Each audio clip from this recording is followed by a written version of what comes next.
जय हिंद साथियों, कैसे आप सभी। आशा करता हूं आप सभी अच्छे होंगे, स्वस्थ होंगे, मस्त होंगे। तो जी हां साथियों, आज के इस वीडियो में आपको बताऊंगा कि आज पटना के गर्दनी बाग में जो महाआंदोलन हुआ था नियमावली 2023 के संशोधन को लेकर और उसे वापस करने के लिए नियोजित शिक्षकों, सीटेट, बीटेट और एस्टेट के अभ्यर्थियों ने इसमें पूरी तरह से भाग लिया था। साथियों आपको पता होना चाहिए कि आए दिन जो नियमावली 2023 पर जब से मोहर लगी है तब से इसका विरोध जारी है। कई नेताओं ने भी इसका, विपक्षी दल के नेताओं ने भी इसका विरोध किया, कई अभ्यर्थियों ने इसका विरोध किया, कई अभ्यर्थी ने रो रो करके उनका बुरा हाल हो गया। तमाम बातें हैं साथियों जो इस वीडियो में मैं शुरू से अंत तक आपको बताऊंगा। इस वीडियो को शुरू से अंत तक देखिएगा, स्किप मत कीजिएगा साथियों। पूरी जानकारी आपको दूंगा कि आज क्या हुआ, क्या सच में सुपर टेट का एग्जाम सबको देना पड़ेगा, क्या होगा नियोजित शिक्षकों का, क्या उनका भविष्य खतरे में है या उनका भविष्य सुधरेगा। तमाम बातों पर मैं चर्चा करूंगा। जी हाँ साथियों, पहला पॉइंट मैं लेके चलूंगा कि नियमावली 2023 के संशोधन को लेकर महाआंदोलन हुआ। जी हां, ये जो महाआंदोलन हुआ था ना साथियों, ये नियमावली 2023 के संशोधन को लेकर के ये महाआंदोलन किया गया था। ऐसे आप सभी को पता होगा, आप इससे वंचित नहीं होंगे साथियों। नियमावली को काला कानून का दर्जा दिया गया है। यहां तक कि साथियों ये नियमावली जो है ना सभी के हित में है तो कुछ के हित में नहीं है, इस बात को याद रखिएगा। तो साथियों इसको लेकर के यहां महाआंदोलन हुआ था कि इसमें कुछ संशोधन किया जाए, हमारे जो नियोजित शिक्षक है उनको राज्यकर्मी का दर्जा दिया जाए, लेकिन उन्हें भी एग्जाम देने के लिए सरकार ने इस चीज को नियमावली में लिखा है। तो तमाम बातें हैं साथियों, समझिएगा। रही बात कि अब तेजस्वी और ये मुख्यमंत्री और तेजस्वी यादव का बहिष्कार हुआ। जी हाँ साथियों, आज तमाम अभ्यर्थियों ने मिलकर के वहां पे अपना जो प्रदर्शन किया उसमें मुख्यमंत्री और तेजस्वी यादव को लेकर के कई नारे लगाए गए। साथियों आपको पता होना चाहिए कि ये दोनों जो है ना आने वाले चुनाव को लेकर के पूरी तरह से मुद्दा बनाए हुए हैं, इस शिक्षा व्यवस्था को, शिक्षक बहाली को। इस बात को याद रखिएगा, नियमावली 2023 में ऐसा पेच फंसा दिया इन्होंने कि आने वाले समय में आपको एग्जाम दे करके ही गुजरना पड़ेगा, इससे तभी आप शिक्षक बन पाइएगा। तमाम बातें हैं साथियों, समझिएगा।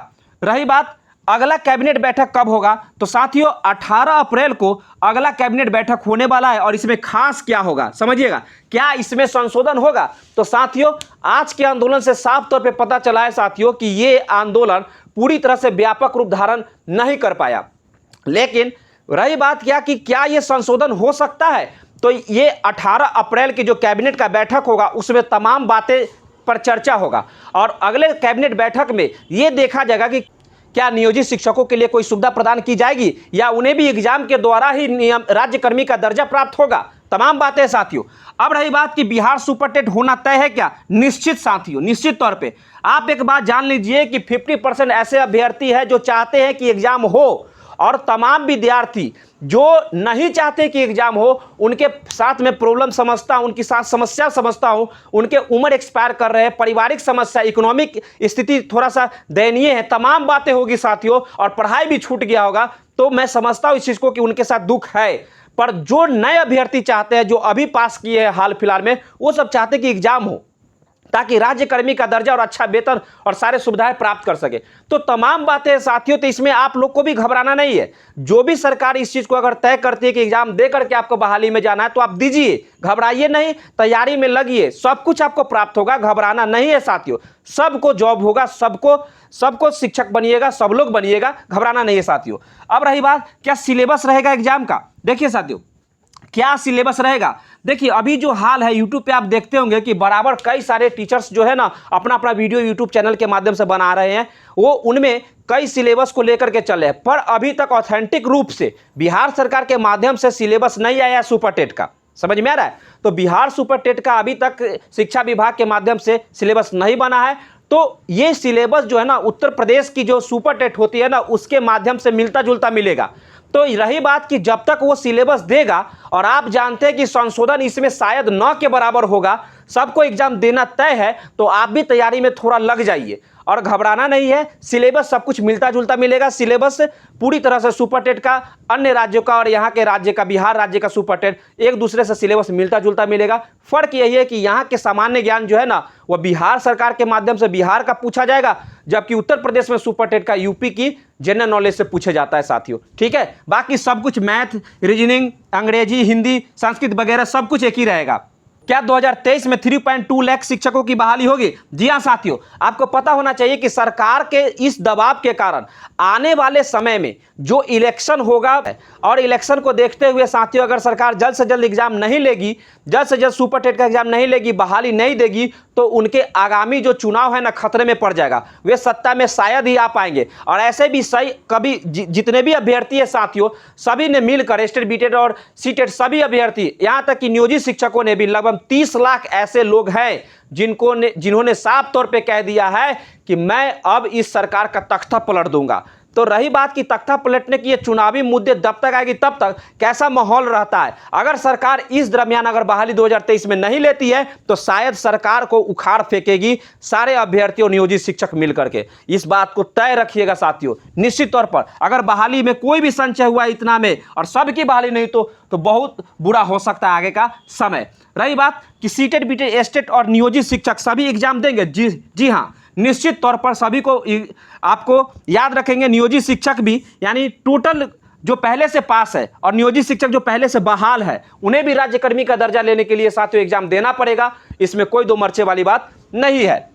रही बात की नियमावली संशोधन द्वारा नियोजित शिक्षक राज्यकर्मी हो जाएंगे, नहीं। एक बात जान लीजिए, नियमावली में संशोधन अगर होता ना तो आज के रुख से आंदोलन से पता चल जाता, पर ऐसा नहीं लगता है। कैबिनेट तो बार बार बुलाई जा रही है और बार बार कैबिनेट की बैठक होती है, तो कहां पे बार बार इस सब चीज का चर्चा हुआ था? नियमावली को आने में 3-4 साल लग गया। बताइए, तो क्या अगला कैबिनेट भी 18 अप्रैल को होगा तो उसमें भी मुख्यमंत्री कुछ ना कुछ बातें बोल करके और साइड से निकल जाएंगे? इस बात को ध्यान में रखिएगा। शिक्षा मंत्री भी साइड से निकल जाएंगे। वो सब एक ही बात बोलेंगे कि अगर अच्छी गुणवत्तापूर्ण शिक्षण चाहिए, शिक्षा व्यवस्था चाहिए, बच्चों को ऐसा शिक्षा मिले, तो इसके लिए अच्छे शिक्षकों की बहाली हो। ये आप भी जानते हैं और हम भी जानते हैं, तमाम लोग भी ये बात जानते हैं कि आपको जब तक एग्जाम आप सुपर टेट का नहीं दीजिएगा, आप एग्जाम नहीं निकालिएगा, तो ये गड़बड़ हो जाएगा।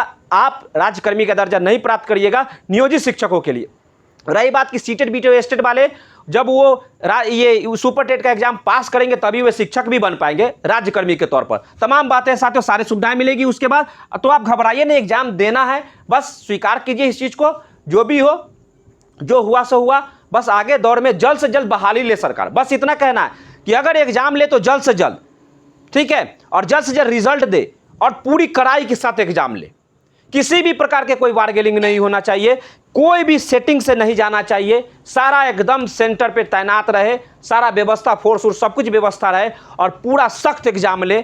सारे कैंडिडेट को एकदम पूरे एकदम चेकअप करके तब उसको अंदर जाने दे। तब जाकर के साथियों ये एग्जाम में है ना सुपर टेट रियल में सुपर टेट कहलाएगा। समझ में आ रहा है? ऐसा एग्जाम लेना होगा तब जाकर के ठीक रहेगा। जब सरकार इस रुख को अपना रही है तो उसमें भी कुछ न कुछ संशोधन करना पड़ेगा। सरकार के अंदर भी संशोधन की जरूरत है। तो सरकार अपने में बदलाव लाए, अपने विचारों में, अपने एक्टिविटी में, अपने कार्य करने की जो फंक्शंस है, उसकी क्षमता है, उन सब में सुधार लाए। तब समझिए कि आप शिक्षकों में, नियोजित शिक्षकों में आप नियमावली में संशोधन करने की बात करते हैं, ये करते वो करते हैं, तो आप भी अपने अंदर में थोड़ा सा संशोधन ला लीजिए। तो सरकार को ये सब सुविधाएं देना पड़ेगा और उसमें खुद में बदलाव करना पड़ेगा, संशोधन करना पड़ेगा। तो साथियों, इन तमाम बातों से स्पष्ट रूप से ये आप जान लीजिए कि आपको सुपर टेट के एग्जाम से गुजरना पड़ेगा, चाहे आप हंस के दीजिए या रो करके दीजिए, आपको एग्जाम देना पड़ेगा। रही बात कि उन तमाम स्टूडेंट और वो तमाम नियोजित शिक्षक जो आज के आंदोलन में भाग लिए थे और परेशान थे कि उनकी मांग पूरी होगी, उन सभी से भी मैं कहना चाहूँगा कि जो हुआ सो हुआ, पर अब सरकार नहीं मान रही है इस चीज को, तो अब उन्हें इस चीज से गुजरना पड़ेगा, उन्हें एग्जाम देना पड़ेगा। और उनके पास योग्यता है, संपूर्णता, सब कुछ है उनके पास। बस एक बार थोड़ा जब वो किताब को देखेंगे ना तो निश्चित तौर पे फिर उनका रिवीजन हो जाएगा और वे जॉब प्राप्त फिर से करेंगे और अच्छे दर्जा प्राप्त करेंगे। साथियों, आपको पता होना चाहिए कि आज तक सरकार का ये नियम रहा है कि दूसरों को कुछ ना कुछ समस्या देना, ठीक है। तो समस्या ऐसे भी अभ्यर्थी के जीवन में, स्टूडेंट के जीवन में उनके बचपन से ही समस्या आता है। मैट्रिक में समस्या रहता है एग्जाम पास करने की, इंटर में समस्या रहता है एग्जाम पास करने की, ग्रेजुएशन में समस्या रहता है, उसके बाद बीएड डीएलएड इस सब में समस्या होगा। तो तमाम बातें हैं साथियों। ऐसे ऐसे स्टूडेंट हैं जो इंजीनियरिंग करने चले गए, वो इंजीनियरिंग करने के बाद प्राइवेट सेक्टर में गए, उनको सही से सैलरी नहीं मिल पाया, ज़्यादा प्रेशर हो गया, वे भाग के टीचिंग लाइन में आए, तो उन्हें तो समस्या से कई रूप से झेलना पड़ा ना, तब जाकर के इस सेक्टर में आए और कुछ अपने स्वेच्छा से शिक्षक बनने के लिए बीएड डीएलएड किए। तो साथियों, आपको याद रखना है, धैर्य रखना है और पॉजिटिव सोच के साथ आगे बढ़ना है और एग्जाम को पूरी तरह से फेस करना है और क्वालिफाई करके साथियों अच्छा रिजल्ट लाके आपको जल्द से जल्द शिक्षक बनना है। बस सरकार अपने रुख को थोड़ा तेजी करे, अपने रुख को थोड़ा सा बदले और पूरी जल्दी सब कुछ कराए। और एग्जाम देने से कोई अभ्यर्थी या कोई नियोजित शिक्षक नहीं डरते हैं साथियों। बस मैं यही जानता हूं कि बस सरकार अपने अंदर बदलाव लावे और तब देखिए कि सब कुछ सही होता है या नहीं। सरकार चाहती है ना कि गुणवत्तापूर्ण शिक्षण हो, शिक्षा व्यवस्था हो, सभी बच्चों को अच्छे अच्छे सुविधाएं मिले। तो सरकार को भी ये सुविधाएं देना होगा, समय समय पे एग्जाम लेना होगा और समय समय पर ये जो 3 बार का जो सिस्टम है ना, मैं भी इसके खिलाफ हूँ। 3 बार का सिस्टम को समाप्त किया जाए और इसे बढ़ाया जाए। ये संशोधन में एक चीज़ जरूर हो, अगर 18 अप्रैल को अगर कैबिनेट बैठक होता है, भले ही उसमें सबको एग्जाम देने की बात कही जाए, लेकिन ये जरूर हो कि एग्जाम का जो लिमिटेशन है 3 बार का, वो नहीं करे, उसको बढ़ा दिया जाए। जैसे सीटेट में लोग हमेशा एग्जाम देते हैं आजीवन, उसी प्रकार से दे, कोई दिक्कत नहीं है। क्योंकि सरकार भी तो ये नहीं कर रही है कि ये दावा नहीं कर रही है कि मैं हर साल सुपर टेट का एग्जाम लूंगा, ये भी तो नहीं कह रही है। और ये भी तो नहीं करे कि मैं अभी 7वां चरण अगर 2 साल के अंदर बहाली भी ले लेता हूं तो 8वां चरण तुरंत आ जाएगा, ये भी तो नहीं कह रही है। ये तो सरकार जो है चुनावी मुद्दा बनाए हुए हैं कि जब भी मुख्यमंत्री बनने की बात आएगी, प्रधानमंत्री बनने की बात आएगी, तब चलो कि पूरे स्टूडेंट को क्या करेंगे, चारे की तरह, बकरे की तरह उसका इस्तेमाल करेंगे साथियों। तो बताइए, चारा डाल देगा बकरे के सामने में और कहेगा भाई कि आप चरो इसको, हलाल करेगा सारे अभ्यर्थी को बकरा समझ करके। तो सरकार भी यही चाह रही है साथियों। तो तमाम बातें ऐसे हैं साथियों जिसे मैं स्वीकार करता हूं कि हाँ, एग्जाम होना चाहिए और तमाम बातें उन सभी अभ्यर्थी और नियोजित शिक्षकों के लिए मैं कहूंगा कि आप भी संपूर्णता से भरे हुए हैं और आप भी एग्जाम दीजिए, सब अच्छे होइएगा और अच्छे से फिर से आप राज्यकर्मी का दर्जा प्राप्त कीजिएगा।